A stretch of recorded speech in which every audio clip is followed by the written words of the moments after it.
The husband threw a party at home and invited all the relatives. At the table, the mother-in-law raised her glass and said, "Stop hiding it. My son needs a decent wife, not this country bumpkin." Quote. At that moment, a woman with a baby entered the room. The husband smiled.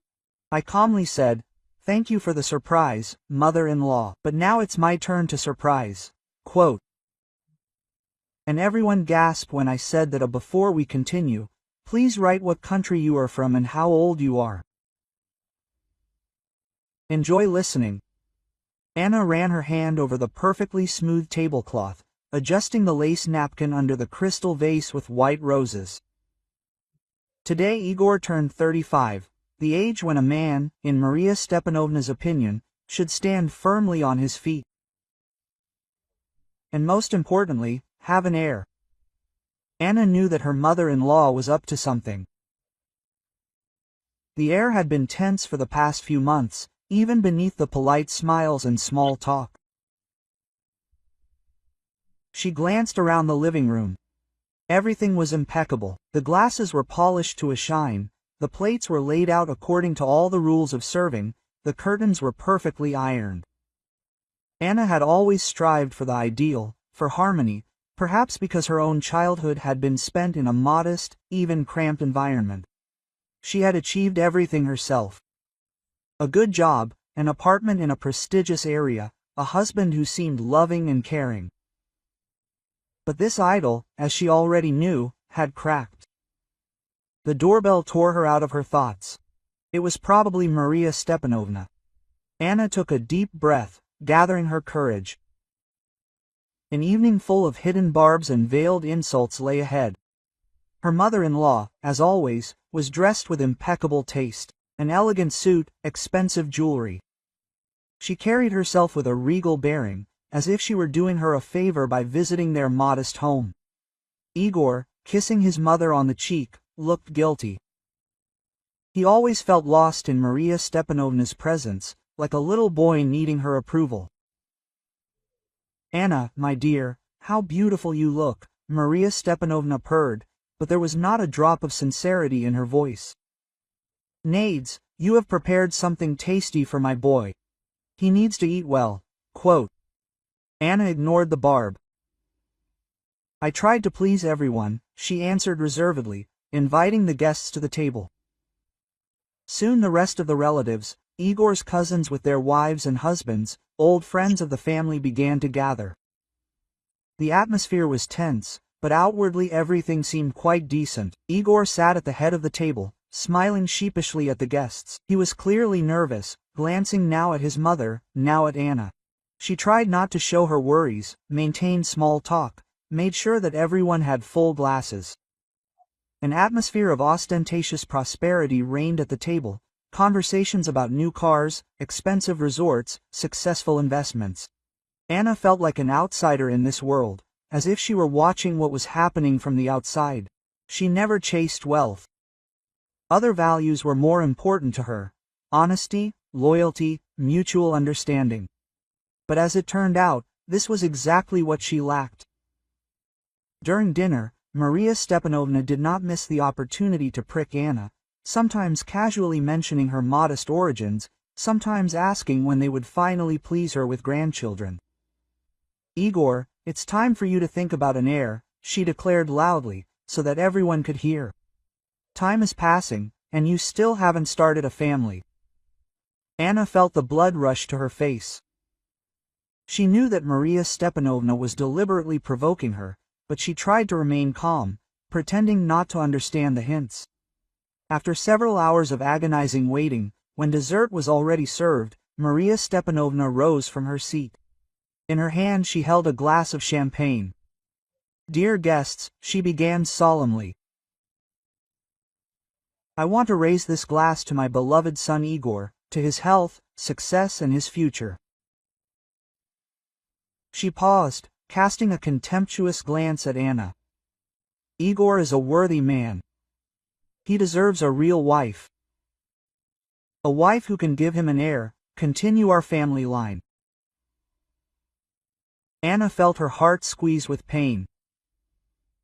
She knew what was about to happen. She was ready for this, but still could not stop her hands from shaking. Maria Stepanovna paused dramatically, enjoying the effect she had produced.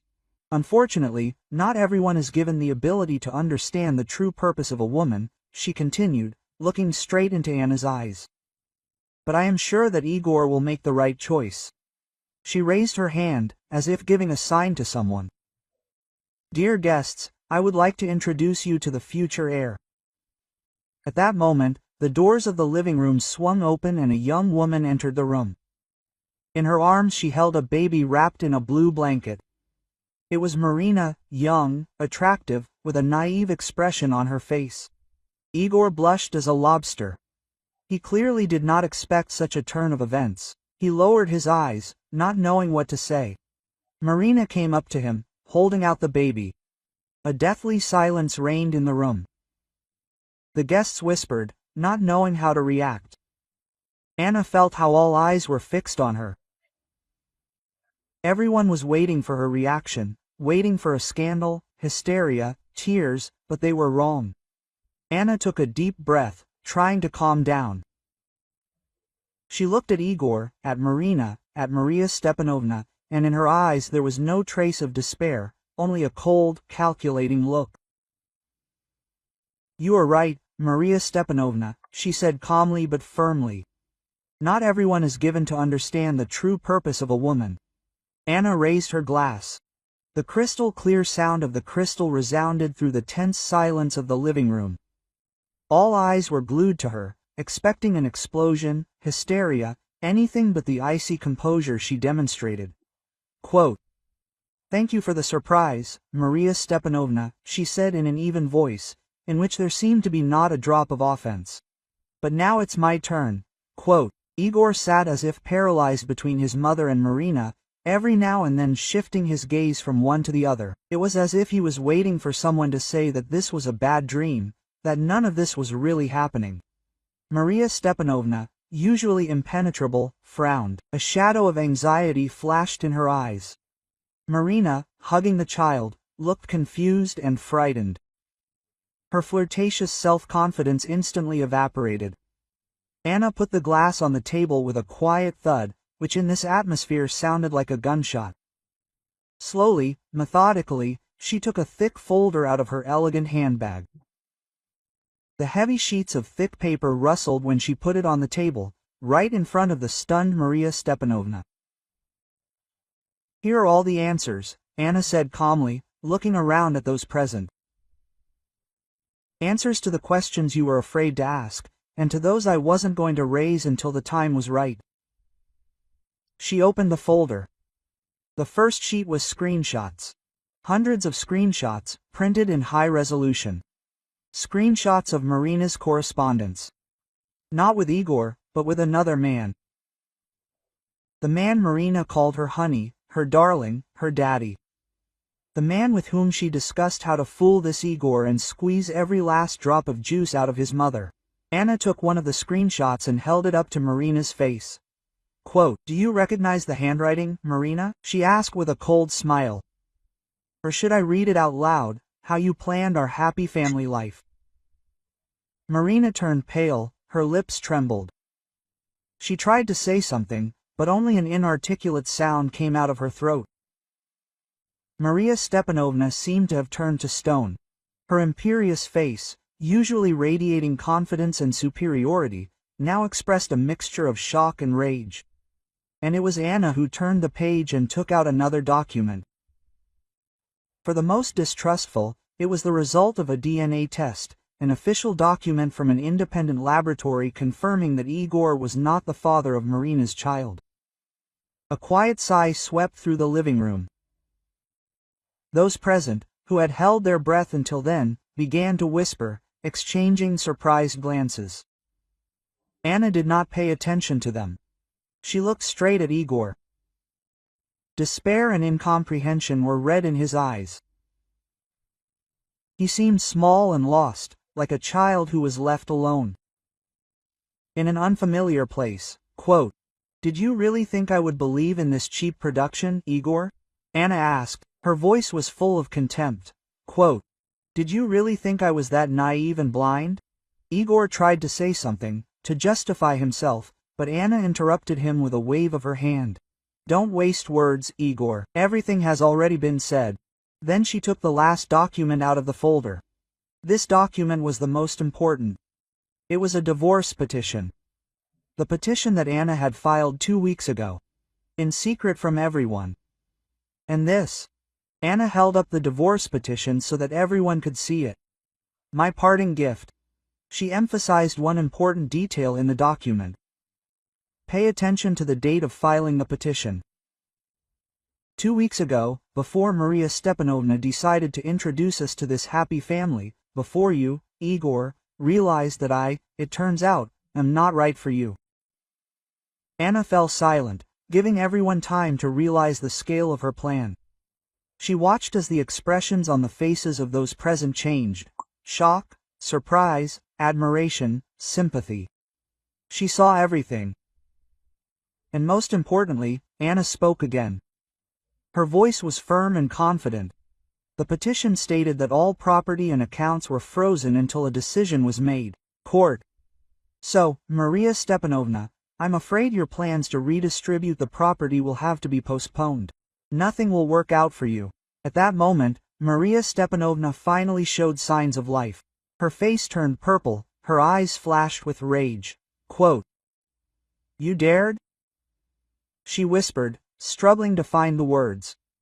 "You dared to deceive me?" She grinned. To deceive? No, Maria Stepanovna, I simply played by your rules. Only better. Anna glanced at the guests frozen in mute amazement. The faces that had recently radiated false sympathy and malicious curiosity now expressed the full spectrum of shock, from distrust to open confusion. Maria Stepanovna, who had seemed an unshakable block of power, turned pale, as if suddenly deprived of oxygen. Marina, who had recently been smugly clutching her baby, looked like a frightened bird driven into a corner. Igor looked as if he had been doused with an ice shower. Anna slightly bowed her head, and there was not a shadow of triumph in her voice, only icy calm. Quote, "Marina," she addressed the girl. "Your child has nothing to do with my husband. I'm sure the real father will be glad to know about his existence." Anna's gaze slid to Igor. "And you, Igor? Very soon you will become my ex-husband." A ringing silence hung in the room. Only the quiet sucking of the baby in Marina's arms could be heard. Maria Stepanovna tried to say something, but only a hoarse, inarticulate sound came out of her throat. She opened and closed her mouth like a fish thrown ashore. Igor finally found the gift of speech. "Anna, what are you saying?" he muttered, looking at her with despair. Misunderstanding and fear splashed in his eyes. He still could not fully comprehend what was happening. He was used to Anna always being there, always supporting, always forgiving. He could not imagine life without her, and now she stood before him, cold and unapproachable, ready to destroy everything they had built together. "I'm telling the truth, Igor," Anna replied, not lowering her eyes. "The truth that you tried so hard to hide. The truth that your mother tried so hard to disguise with a beautiful lie about procreation." There was a hint of irony in her voice, addressed to Maria Stepanovna. Maria Stepanovna had finally come to her senses. "How dare you talk to me like that? You're just hysterical. You're trying to destroy our family," she blurted out, barely containing her anger. Her face turned red. The muscles in her neck bulged. Anna grinned. "Destroy your family? Maria Stepanovna, you've done a great job of this yourself. I've only helped you see the results of your efforts." She turned her gaze to the guests, who were watching the unfolding drama as if spellbound. Quote, "I apologize for such an unexpected end to the party," she said, raising her voice slightly. "But I think you'll have something to talk about. Anna picked up her handbag from the table. With a slight movement of her hand, she threw a cashmere coat over her shoulders. She felt dozens of glances burning through her. But she did not flinch. She knew what she was doing. She knew that this was the only way to escape from this web of lies and manipulations. Now the party can continue without me, she said, turning towards the exit. I have my own plans, much more interesting than watching the agony of a dying family. She stopped at the door and turned around. Her gaze was directed straight at Igor. Quote, Igor, she said quietly but clearly, I wish you all the best, although I'm afraid it won't help you. With these words, Anna left the house, leaving behind her stunned relatives, a crushed Igor and a triumphant emptiness. Fresh air hit her face. She took a deep breath, feeling her lungs fill with freedom. She was no longer a hostage to other people's desires and ambitions. She was free. In the taxi, Anna leaned back in her seat and closed her eyes. Fragments of memories flashed through her head. Happy moments with Igor, warm evenings together, plans for the future. All of this was crossed out by betrayal and lies, but she did not regret anything. She did everything she could.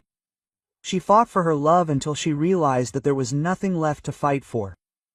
Now a new life awaited her. A life filled with opportunities and freedom. A life in which she would choose her own path.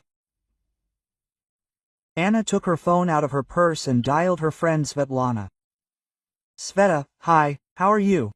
She asked, trying to keep the excitement out of her voice. Anya, hi. I'm swamped at work. And how are you? How was the holiday? Svetlana answered. Anna grinned. The holiday was a great success. You could say I'm divorced. There was silence on the other end of the line. Quote, Are you kidding? Svetlana finally said, not believing her ears. Not at all, Anna answered. I'll tell you everything when we meet. Listen, I need your help. I need to urgently find an apartment and, perhaps, a job. Anya, you can't imagine how happy I am to hear this. I'm dropping everything and coming to you. Tell me everything on the way, Svetlana shouted into the phone. Anna smiled. She knew that Svetlana would always support her. She knew that she had friends she could rely on, and this gave her strength. The taxi stopped in front of the airport building. Anna got out of the car and headed for the domestic terminal.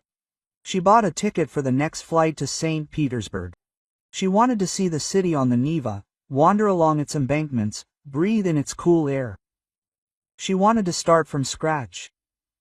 On the plane, Anna looked out the window at the clouds floating under the wing. She felt the weight that had been weighing on her for years gradually disappear. She was no longer Anna, Igor's wife. She was simply Anna, a woman ready for new adventures, a woman ready for happiness.